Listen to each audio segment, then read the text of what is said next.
Isang katok ang narinig sa pinto, at pumasok si Tilly na may malungkot na mukha. Hindi na siya nag-aksaya ng oras at mahigpit na niyakap ang kanyang kapatid, humahagulhol sa iyak. Lalo siyang humigpit sa yakap habang hinahayaan niyang umagos ang kanyang damdamin. Patuloy ang pag-agos ng kanyang luha nang walang pigil hanggang sa tuluyan siyang manghina at halos hindi na makatayo. Maingat siyang inihiga ni Roland sa sofa at hiniling kay Ana na manatili sa tabi niya. Naiintindihan ni Ana, at nangako siyang mananatili sa kanya hanggang sa tuluyang mawala ang lungkot at paninisi sa sarili. Para naman kay Roland, plano niyang bumalik sa pangatlong lungsod hangganan sa loob ng ilang araw. Nakatira na siya roon simula nang magsimula ang digmaan.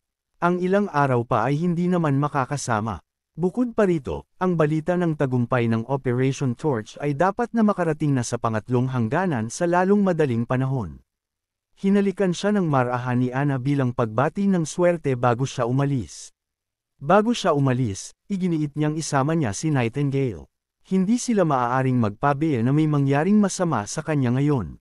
Sa pangatlong lungsod hangganan, sinalubong ni Pasha si Roland at ang kanyang grupo mismo sa pintuan. Agad na nagtanong ang dalaga tungkol sa resulta ng digmaan, at inihatid niya ang magandang balita. Ang mga demonyo sa kapatagan ay nalipol, at ang Magic Slayer Devil ay napuksa na. Ngayon, ang Tekira ay nasa ilalim na ng kontrol ng First Army. Labis na natuwa si Pasha sa narinig anupat halos hindi siya makapaniwala. Nagmadali siyang pumasok upang ibahagi ang balita sa kanyang mga kasamahan. Sa loob ng silid, nagtipon ang lahat ng miyembro ng Alliance upang pakinggan ang anunsyo mismo mula kay Roland. Pagkarinig ng mga mangkukulam sa resulta, nagbunyi sila sa tuwa, na may mga luha ng kaligayahan na kumikislap sa kanilang mga mata. Lumapit si Althea at taos pusong humingi ng tawad kay Roland dahil sa mga pagkakataong kinausap niya ito sa mapagmataas na tono. Mula sa sandaling ito, idineklara niya, siya ang tanging pinuno ng Tekira, at lahat ng mangkukulam ay nasa ilalim na ng kanyang utos. Pagkatapos ay tuluyan ng lumipat si Roland sa malungkot na bahagi, ang pagkamatay ni Elena. Ngunit ang mga mangkukulam ng Tekira ay hindi sila lumabas na partikular na nagsisisi. Tutal, matagal na silang handa sa kahihinatnan na ito. Ang ambush squad ay sadyang pinalibutan ng mga demonyo. Kung nangyari ito noong panahon ng Alliance, ang mabuhay ay halos imposible.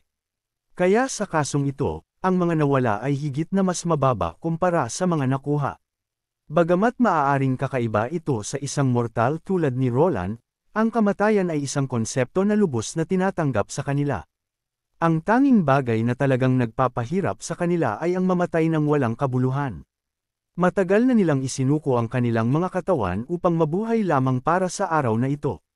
Tungkol naman kay Elena, ginawa niya ang pagpili na iyon ng bukal sa loob, isinakripisyo ang kanyang buhay para sa kanilang layunin. Kaya, walang mali doon. Walang dapat ipag-alala si Roland. Kuntento ang mga mangkukulam na naitulak nila pabalik ang mga demonyo. Bumalik sa lungsod hangganan, makikita natin ang First Army na nagmamarcha sa mga lansangan, sa wakas ay bumabalik mula sa digmaan. Naghiyawan at nagdiwang ang mga mamamayan para sa mga bayani na nagdala sa kanila ng tagumpay. Para naman sa mga nag-alay ng kanilang buhay sa labanan, sila ay inilibing ng may buong karangalan. Sa gitna ng maraming libingan ay naroon ang isa para kina Elena at Ash, na may marka ng espada ni Ash, isang simbolo ng kanyang tapang at diwan ng mandirigma. Nagbigay pugay si Axe at ang iba pa sa mga nasawi, tinitiyak na natatanggap nila ang karangalang nararapat. Sa kanila, bumalik kay Roland sa kanyang opisina. Inuutusan niya si Berev na ipatawag ang lahat ng ministro. May mga bagong direktiba na kailangang ihatid. Pagkatapos ay lilipat tayo sa pinagtataguan ng demonyo, kung saan isang madilim at matalim na figure ang nakaupo sa isang napakalaking trono. Pinalilibutan siya ng isang buong konseho ng matataas na ranggo na mga demonyo, lahat ay nakatingin sa isang higanteng multi-eyed tower demon. Ang namumuno sa konseho ay nagsimula sa pamamagitan ng pagpapaalala sa lahat kung bakit sila nagtipon. Isang babaeng demonyo ang nagpahayag ng pag-uusisa tungkol sa Ascender na kamakailan ay umabot sa kaharian ng kamalayan. Ang paggising ng Ascender ay nagpadala ng mga alon na sapat ang lakas upang maramdaman kahit dito. Ngunit di nagtagal pagkatapos, ang mga alon na iyon ay naglaho ng walang bakas. Naniniwala silang ang nasa likod nito ay si Ezrock, ang mataas na antas na demonyo na pinatay ni Ash, commander ng Western Front Vanguard. Hinihiling ng lahat na malaman kung ano talaga ang nangyari sa kanluran. Inamin ng pinuno ng konseho na walang maipagmamalaki sa pagdeklara na patay si Ezrock, isang pahayag na malinaw na ikinainis ng babaeng demonyo. Bago maging masyadong mayabang ang mga tao pagkatapos patayin ang isa sa kanilang mga matataas na antas na kapatid, iginiit niyang dapat silang paksain. Samantala, sa Neverwinter, nagpapulong din si Roland, na puno ng mga ministro mula sa bawat departamento ng gobyerno.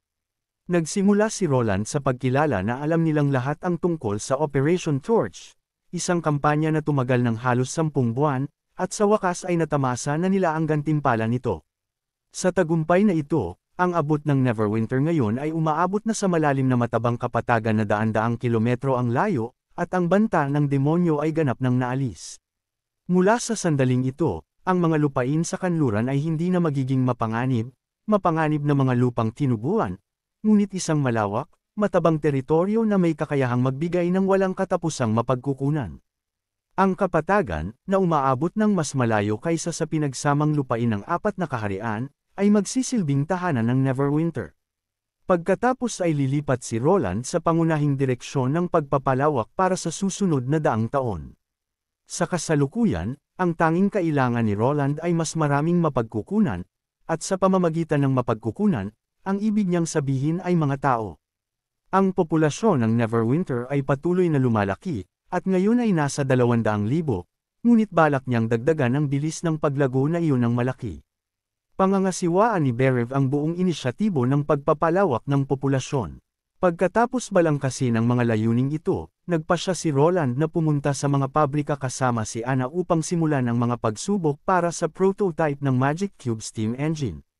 Sa underground bunker, makikita natin ang isang gumaganang prototype na pinapagana ng Magic Cubes na ginawa ni Celine.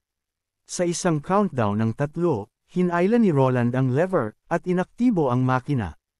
Umingay ang makina, umikot ang mga gear hanggang sa magsimulang umikot ang gulong. Sa imbensyon na ito, kumpiyansa si Roland na ang kanilang kasalukuyang rebolusyong industrial ay malapit nang maging lipas na. Sa totoo lang, kahit ang mga tao mula sa kanyang nakaraang mundo ay hindi pa nakakamit ang antas ng kahusayan na ipinangako ng ika-5 henerasyong steam engines na ito. Sa mga sumunod na araw, lumipat tayo kina Lightning at Maggie, na abala sa pagmamanman sa lugar gaya ng dati. Sa sandaling nagulat si Lightning na walang senyales ng panganib, biglang bumalik si Maggie na may kakilakilabot na balita.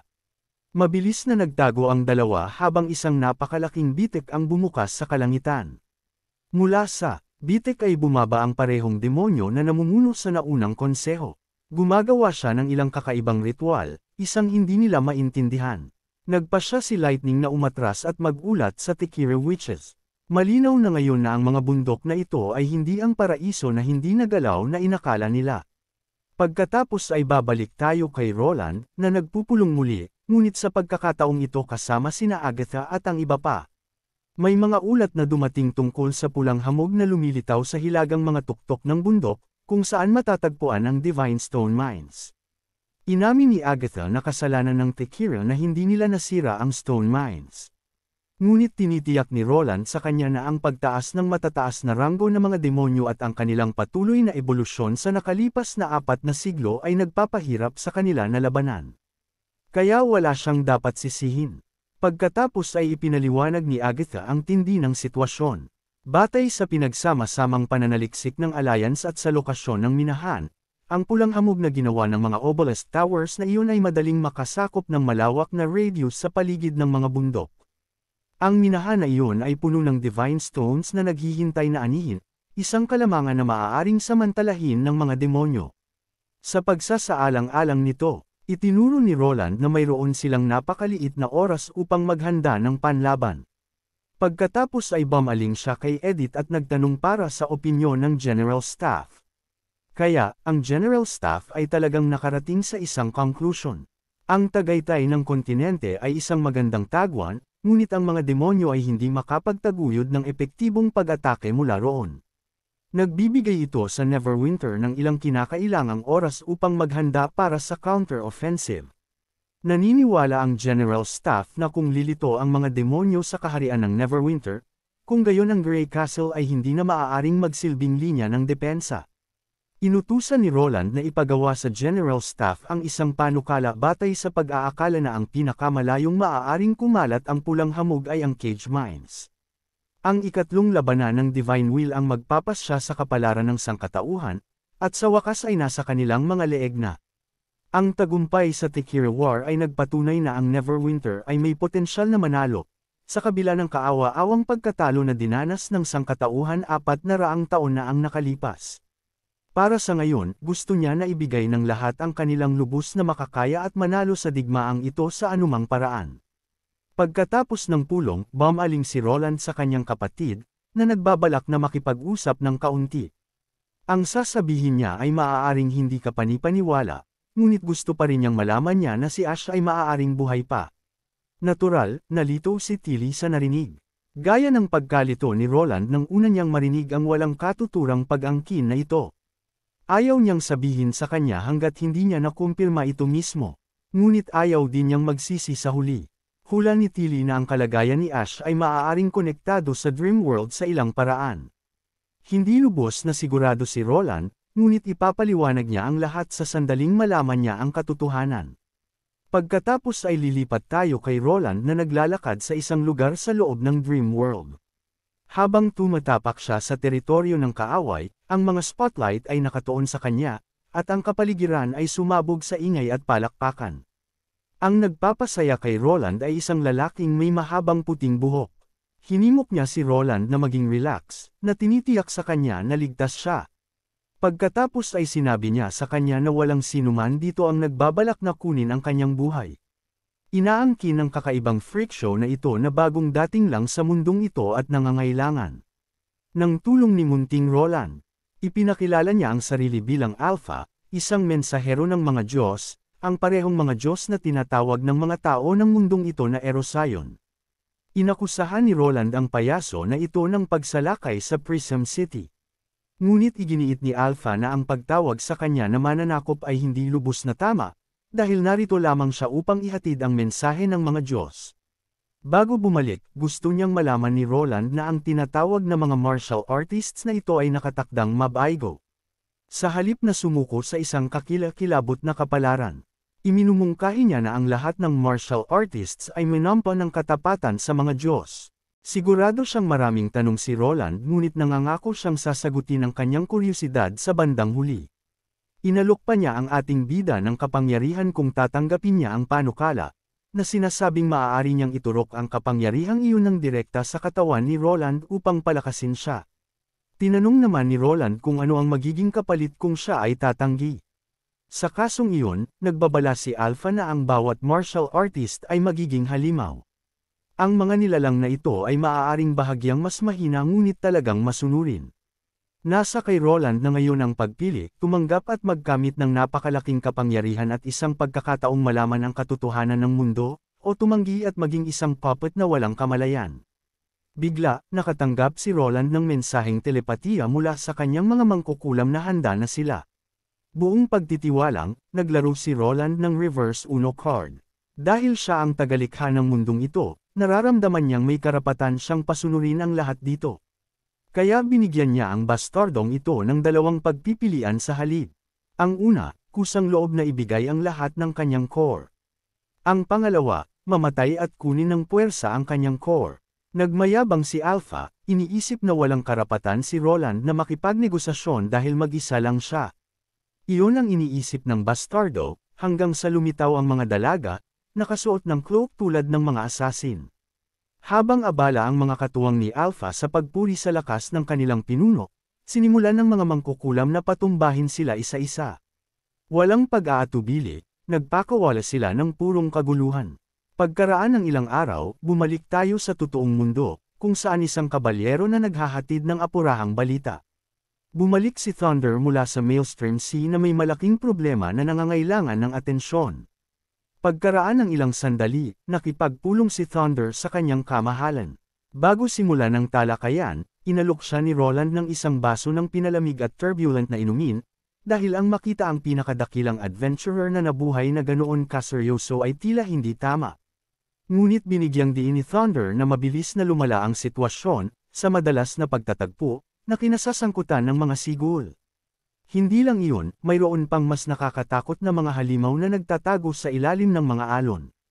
Nilinaw ni Roland na ang mga nilalang na tinutukoy niya ay kabilang sa Sky Sea Realm, isang buong sibilisasyon ng ganap na magkakaibang uri ng mga demonyo. Ipinaliwanag ni Thunder ang mga katangian ng mga halimaw na ito. Ginawa mula sa laman at buto, ang kanilang balangkas ay hugis arco. Mayroon silang kakayahang lumutang sa tubig tulad ng mga barko at sumisid ng malalim sa kailaliman ng karagatan. Naalala ni Roland na nakita niya ang mga katulad na nilalang na nakalarawan sa Divine Artifact. Pagkatapos ay tinanong niya kung paano nakatakas sa panganib ang fleet. Nalaman na nagkaroon ng swerte sina Thunder at ang kanyang mga tripulante. Ang mga halimaw na iyon ay nahuli sa isang panloob na salungatan, na nagbigay sa kanila ng pagkakataong tumakas. Tinanong ni Roland ang dakilang adventurer kung balak pa rin ba niyang panatilihing nakatago ang kanyang pagkakakilanlan. Naalala ng kanyang kamahalan na nais ni Thunder na kilalanin si Lightning pagkatapos ng ekspedisyong ito, at ihayag ang katotohanan sa kanya. Dahil walang naging resulta ang ekspedisyong ito, at nalalaman na ngayon na ang Sky Sea Realm ang sumasakop sa halos buong karagatan, labag sa loob na inihayag ni Roland na hindi makakapagsimula si Thunder ng mga bagong pakikipagsapalaran sa loob ng mahabang panahon. Sa ngayon, ang kanyang kamahalan ay nais na tumuon pangunahin sa pakikipaglaban sa mga demonyo. At dahil gusto rin ni Lightning na makita ang kanyang ama na buhay, ito na siguro ang pinakamagandang oras para ihayag niya ang kanyang sarili sa anak. Hindi sigurado si Thunder kung dapat niya itong gawin, at nangangailangan ng oras upang pag-isipan ito. Pagkatapos ay nagpalit ang tagpo kay Axe, na nakaposisyon sa ibabaw ng isa sa mga watchtower, nagmamasid sa mga demonyo na sumasakop sa kalapit na lupain. Isang sundalo ang biglang dumating upang magulat ng matagumpay na paghahatid ng mga paninda mula sa Neverwinter, at ang mga paninda na tinutukoy nila ay mga pampasabog. Dahil handa na ang plano, nagbigay ng utos si Axe na pasabugan ang TNT na nakatanim sa kasalukuyang base ng demonyo. Sa sandaling pinindot ng isang sundalo ang gatilyo, isang malaking pagsabog ang sumabog sa loob ng Fang City, na lumipol sa mga demonyong sumasakop dito. Sa loob ng lungsod, ang high-tier devil na nakita natin kanina sa konseho ay nagmamadali sa lugar ng pagsabog, ngunit natagpuan lamang ang kanyang mga kalahi na sunog. Inutusan ng Big Shot ang kanyang katuwang, si Todd Orek, na i-scout ang mga paggalaw ng hukbo ng tao at magulat kahit sa pinakamaliit na tanda ng aktibidad. Inutusan din niya si Ziasis na imbestigahan kung ano ang nangyari dito at maghanap ng sinumang nakaligtas. Hindi natuwa ang high-tier devil sa ideya na ito ay maaaring isa na namang nakakagulong imbensyon ng tao. Pagkatapos ay nagpalit ang tagpo sa airbase, kung saan nakahanay ang lahat ng war aircraft. Handa ng lumipad. Nalaman na plano ni Tilly na isama ang lahat ng kanyang mga trainee pilot para sa misyong ito.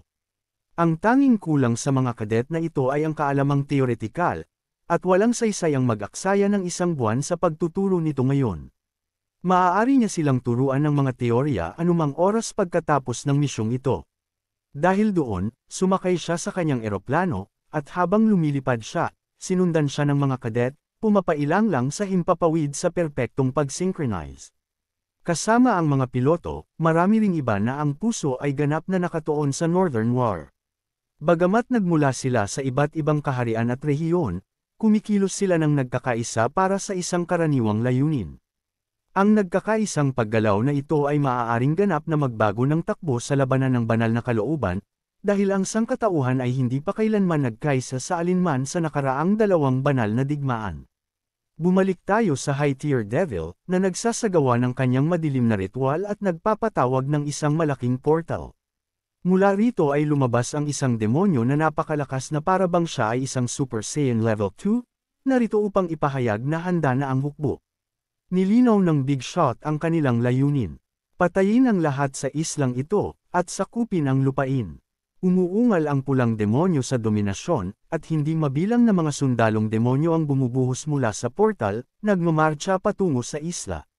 Isang kapat na oras ang lumipas mula nang magsimula ang digmaan, at nakuha na ng kalaban ang panloob na lungsod. Ang kakaiba ay, wala silang nakitang sinumang tao. Ang lugar ay ganap na inabandona. Maraming hindi tapos na gusali ang nakatayo sa buong lungsod, at kung pagbabatayan ang kanilang kondisyon, kamakailan lamang sila itinayo. Nagpapahiwatig ito na ang isla ay inabandona lamang ilang araw na ang nakalipas. Pagkatapos ay dumating ang twist. Ang buong isla ay sumabog sa isang malaking pagsabog. Ang shockwaves ay umalingaw sa buong dagat, at isang nagliliyab na ulap na hugis kabute ang umakyat sa kalangitan. Bago pa man maproseso ng High-Tier Devil kung ano ang nangyayari, nakita niya ang mga barko na naglalayag sa buong dagat, at sa isa sa mga ito ay nakatayo si Lightning.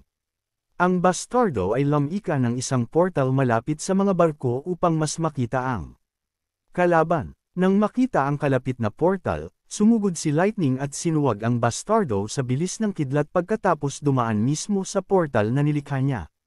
Ang nag-iisang headbutt na iyon ay nagpabagsak sa demonyo, na walang natira upang magligtas o kahit sumalo sa kanya. Pagkatapos ay nagpalit ang tagpo kay Roland sa loob ng kanyang Dream Realm, nakikipag-usap sa isang babae na nagngangalang Valkyries. Si Roland ay narito upang makipagnegosasyon sa babaeng may sungay na ito, umaasa na ang pagiging tagalikha ng mundong ito ay magbibigay sa kanya ng leverage. Ipinilit niya na ipakilala ng babae ang kanyang sarili ng maayos, kasama ang kanyang titulo at ranggo. Tumugon ang babae, tinawag ang sarili na Nightmare Lord. Ipinakita ni Roland ang isang larawan ng isang pamilyar na babae, nagtatanong kung nakita niya ito, ang mapanlinlang na Divine Messenger. Ngunit tila walang ideya ang babaeng may sungay kung sino ang taong ito. Gayunpaman, pinaghihinalaan niya na ang Divine Messenger na minsan ay binanggit ng kanyang tagapagturo ay maaaring ang babaeng ito. Nang marinig ang salitang mentor, nag-usisa si Roland at nagtanong tungkol sa taong ito.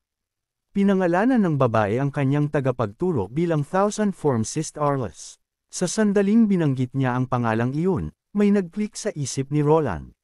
Sa panahon ng Three Kings Oath meeting ng Alliance, naalala niya ang larawan sa dingding, na malamang na naglalarawan ng parehong mataas na ranggo na demonyo, si Sis Arles. Nalaman na ang demonyong ito na si Sis Arles ay umakyat ng 3 beses, na nagbigay sa kanya ng kakayahang magbago sa isang tao. Noong sinaunang panahon, siya ang nagtulay sa parehong mga demonyo at tao, at nagbigay ng kaalaman ng tao sa kanyang lahi. Mabilis na hinimok ni Roland ang babaeng may sungay na tulungan siyang manalo sa labanan na ito ng banal na kalooban. Hindi siya sigurado kung mananalo ba talaga siya sa digmaan. Ngunit ipinahayag ni Roland ang kanyang kumpiyansa. Tiyak na makukuha niya ang tagumpay. Kung sana ay mayroon pa siyang 100 taon upang maghanda. Kahit na magtago ang mga demonyo sa ilalim ng Blackstone Tower, lilipulin sila ng mga tao na parang mga ipis. Ngunit walang luho ng oras si Roland. Ang babala ng Divine Messenger ay nangangahulugang ang banta ay nakaamba na sa kanilang ulo. Kailangan niyang maabot ang Bottomless Realm sa lalong madaling panahon, at upang maging posible ang paglalakbay na iyon, kailangan niya ang tulong nito. Halos wala ng oras na natitira upang sayangin. Kung mapalampas niya ang pagkakataong tapusin ang digmaang ito, walang makakabawi sa kapahamakan na nakaharap sa kanila. Dahil nag-aatubili ang babae na tumulong, pinaalalahanan siya ni Roland na wala rin siyang maraming pagpipilian. Alinman ang digmaan ay magtatagal, na magdudulot ng di masusukat na pagkawala, o parehong lahi ay haharap sa kumpletong pagkalipol. Walang gitnang lupa, ganyan ang laging nangyayari sa bawat banal na digmaan, ngunit naniniwala si Roland na sa pagkakataong ito ay maaaring maging iba. Kung ang magkabilang panig ay maaaring makipag-usap at baguhin ang kanilang pananaw, maaaring may pag-asa pa rin para sa parehong lahi. Pagkatapos ay nagpalit ang tagpo sa mga demonyo na muling nagpupulong sa konseho. Inakusahan ng isang red-haired devil ang kanyang kasamahan, si Heike Zuod, na patuloy na sumisira sa mga bagay sa Western Front. Si Heike Zuod, ang parehong lalaki na sinuwag ng ulo ni Lightning. Hindi maintindihan ng kanyang mga kasamahan kung bakit nangangailangan ng atensyon ng hari ang front na iyon. Nang ang isa sa mga high-tier devils, na kilala bilang Valkyries, ay nawala ng malay, iniulat lamang ito ni Heike Zuod ng direkta sa hari. At ngayon, dahil sa pagkakaramdam ng banta, ng simpleng tao, umabot pa siya sa pagtawag ng isang Holy Seat meeting. Nga pala, napansin mo ba? Binanggit nila ang Valkyries. Hindi ba iyon ang parehong tao na kasalukuyang nakikipagnegosasyon kay Roland? Nagiging komplikado ang mga bagay, ngunit sana, malaman natin sa lalong madaling panahon kung paano eksaktong kumonekta ang totoong mundo sa Dream World. Pagkatapos, nagsalita mismo ang hari, sinabihan ng iba na tumigil sa pagtutol kay Heike Zuod. Pagkatapos ng lahat, dapat mayroong isang matibay na dahilan para sa pulong na ito. Natural lamang na pakinggan nila siya bago magpasa ng hatol. Sumang-ayon si Heike Zuod, at sinabi na narito siya upang humiling ng mas malaking tulong sa Western Front. Sa pagkakataong ito, hindi lang siya humihingi ng ilang tropa, gusto niya ng isang bagay na mas makapangyarihan. Ang God made God. Agad na tumutol ang isang babaeng demonyo, na nagpapaalala sa kanya ng napakalaking kahalagahan ng mga God made God. Sila ang pinakadakilang obra maestra ng pag-angat ng kanilang lahi. Kinailangan ng halos 100 taon at hindi mabilang na mapagkukunan upang makamit ang himalang ito.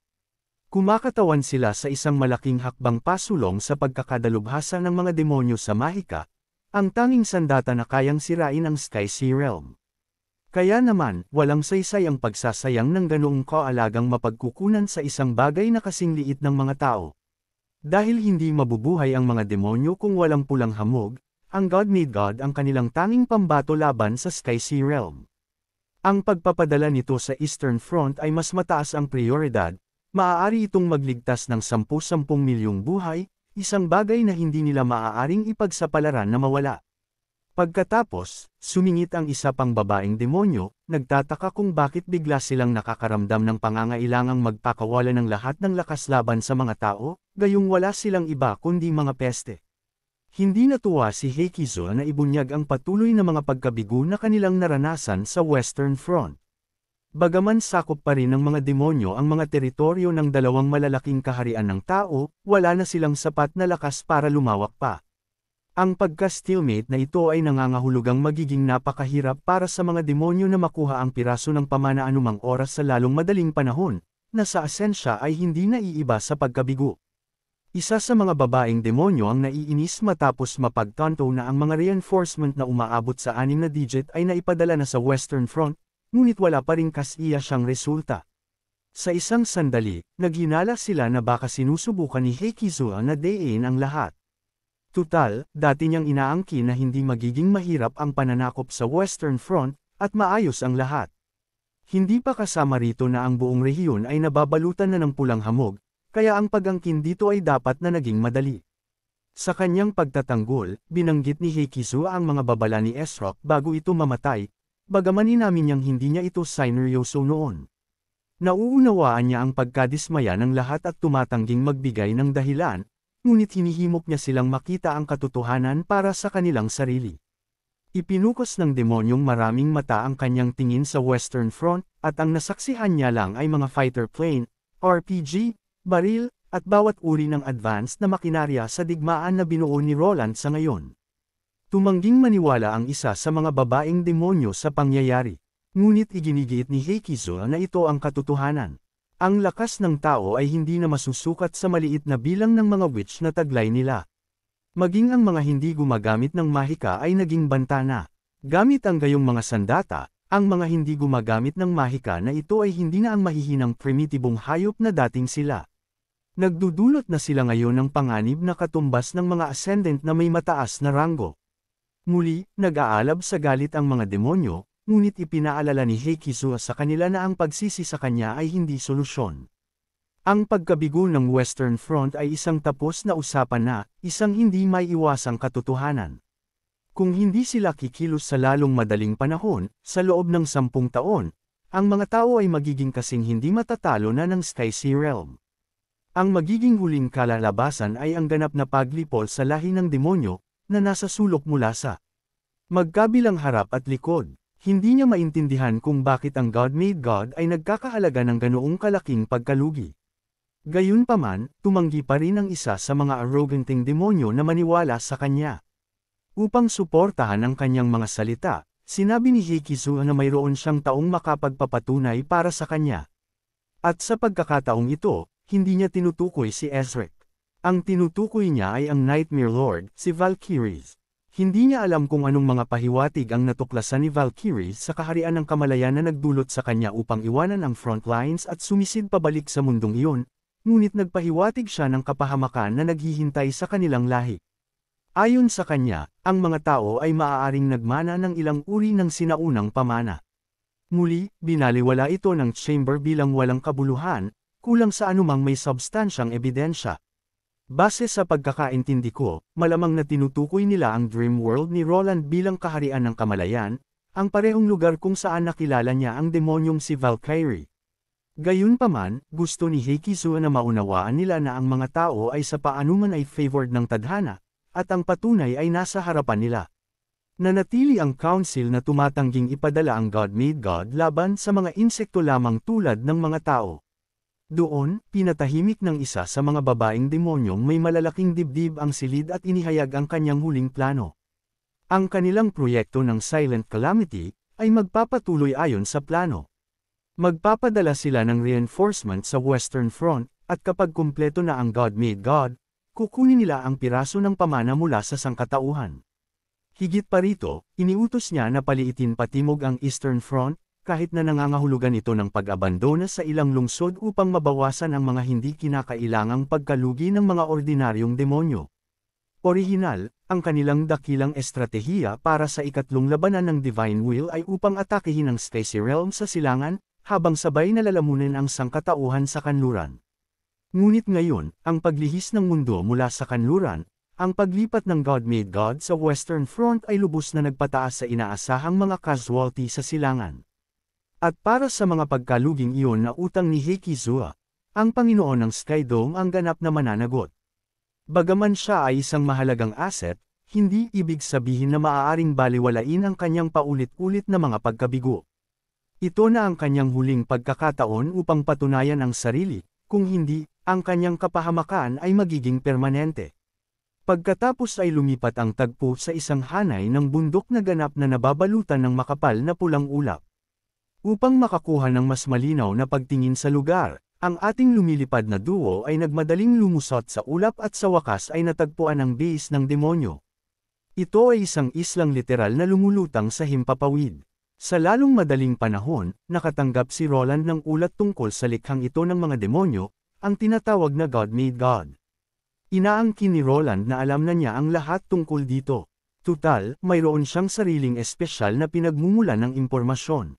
Malamang na tinutukoy niya si Valkyrie sa Dream World. Una sa lahat, ang bagay na ito ay halos immune sa putok ng artillery, kaya ang First Army ay dapat magbigay prioridad sa pagpapanatili ng kanilang mga puwersa. Ang tanging mga kayang lumaban sa God-made God ay ang mga Sky Knights. Sila ang magiging susi sa pagbabago ng takbo. Alam ni Roland ang isang posibleng paraan upang talunin ito, bagaman nananatiling hindi tiyak ang posibilidad ng tagumpay. Ngunit si Tilly ay optimistic. Hanggat mayroon silang paraan upang lumaban, ang odds ay hindi mahalaga. Tiwala siya na ang kanilang kolektibong pagsisikap ang magpapangyari nito, at nangangako siyang babalik na may magandang balita kapag natapos na ang misyon.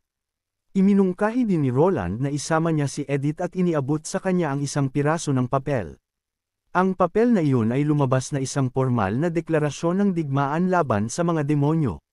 Pagkatapos ay lumipat ang tagpo sa Eastern Front, kung saan ang isa sa mga mataas na antas na babaeng demonyo ay nagagalit matapos ma-overwhelm ng Sky Sea Realm. Naging seryoso na ang mga bagay-bagay kaya maging ang hari ng demonyo mismo ay humihiling na makipagkita sa kanya. Nang sa wakas ay nakaharap ng babaeng demonyo ang kanyang hari, sinubukan niyang sugarcoat ang sitwasyon, na inaangkin na ang lahat ay malapit nang bumalik sa kontrol. Ngunit alam na ng hari ang katotohanan. Nawala na sa kanila ang lahat ng tore ng hamog sa silangang rehiyon sa Sky Sea Realm. Ilang sandali na lang bago sila tuluyang ma-overrun. Ibinigay ng hari ang kanyang huling utos. Umalis sa silangang rehiyon at umatras sa Land of Dawn. Para sa ngayon, ang kanilang solong focus ay dapat na talunin ang mga tao at kunin ang piraso ng pamana bago ibalik ang kanilang atensyon sa Sky Sea Realm. Nag-fuse na ang hari sa core ng God-made God, naging isa sila. Tinanggap ng babaeng general ang kanyang utos. Sa mga sumunod na araw, Nakita natin ang pulutong ng tatlong Sky Knight na sundalo na dumating mismo sa ibabaw ng God-made God sakay ng mga fighter plane. Sa sandaling makarating sila sa lumulutang na isla, ibinagsak nila ang kanilang mga nuclear bombs. Nakita ng ilang lumilipad na demonyo ang mga bomba na bumababa at sumugod patungo dito upang sirain ang mga ito sa himpapawid, ngunit pinatumba sila ng mga Sky Knight sa isang barrage ng mga bala. Bago tumama ang mga nukes, naalala ng isa sa mga knight ang mga babala na ibinigay bago ang suicidal mission na ito. Ang mga bombang ito ay nagtataglay ng napakalaking kapangyarihan, at ang liwanag na nalikha ng mga ito sa pagputok ay sapat na matindi upang lutuin ang anumang buhay. Inutusan silang manatiling malayo hanggat maaari mula sa blast radius. Sa kasalukuyan, tumama ang mga bomba sa ibabaw at pumutok. Ang lahat ng nasa saklaw ay nalipol. Nakikita ang huling pambato ng demonyo na naglaho ng ganyan, si Sylvie ay natigilan. Ang mas nakaka-excite sa kanya ay ang tatlong suicidal bomber ay bumalik na buhay matapos matagumpay na makumplito ang kanilang misyon. Agad siyang nagmadali upang ihatid ang magandang balita kay Tilly. Nang marinig ito, ipinagmalaki ng prinsesa ang kanyang mga estudyante. Tila natalo na nila sa wakas ang mga demonyo. Pagkatapos ay lumipat ang tagpo pabalik sa Dream Realm, at mula rito, tumigil na sa pagiging makatwiran ang mga bagay-bagay.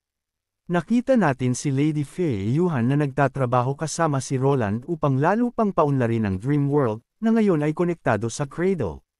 Kung nagtataka ka kung ano ang Cradle, ito ay karaniwang isang cloud storage system na binuo ng sinaunang mga Tekira Witch upang i-upload ang kanilang kamalayan. Ngayon na nakalink ito sa Dream World, lahat ng witch ay maaari na ring pumasok dito. Ang Dream World ay hindi na lamang isang pansamantalang espasyo na umiiral sa isip ni Roland. Nag-evolve ito sa isang modernong kaharian ng kamalayan na nilikha, o natuklasan, ni Roland mismo. Ngayon ang lahat ng kaluluwa, alaala, at mental entities, sinauna man o moderno, ay maaaring magkasamang umiral sa isang ibinahaging mundo sa ilalim ng kontrol ni Roland. Iyon ang dahilan kung bakit, sa isa sa mga Dream World, nakikita namin si Nightingale at Anna na magkasama muli. At iyon ang nagtatakda ng pagtatapos ng kwentong ito. Ang pagtatapos ay tila minadali. Ito na ang lahat ng chapter ng manhwa na ito. At sa totoo lang, kahit ako ay hindi lubos na naintindihan kung ano ang nangyari. Ganun pa man, salamat sa lahat ng nanatili hanggang sa huli. Lubos akong nasiyahan sa pagkukwento ng manhwa na ito, at umaasa akong nasiyahan din kayong basahin ito.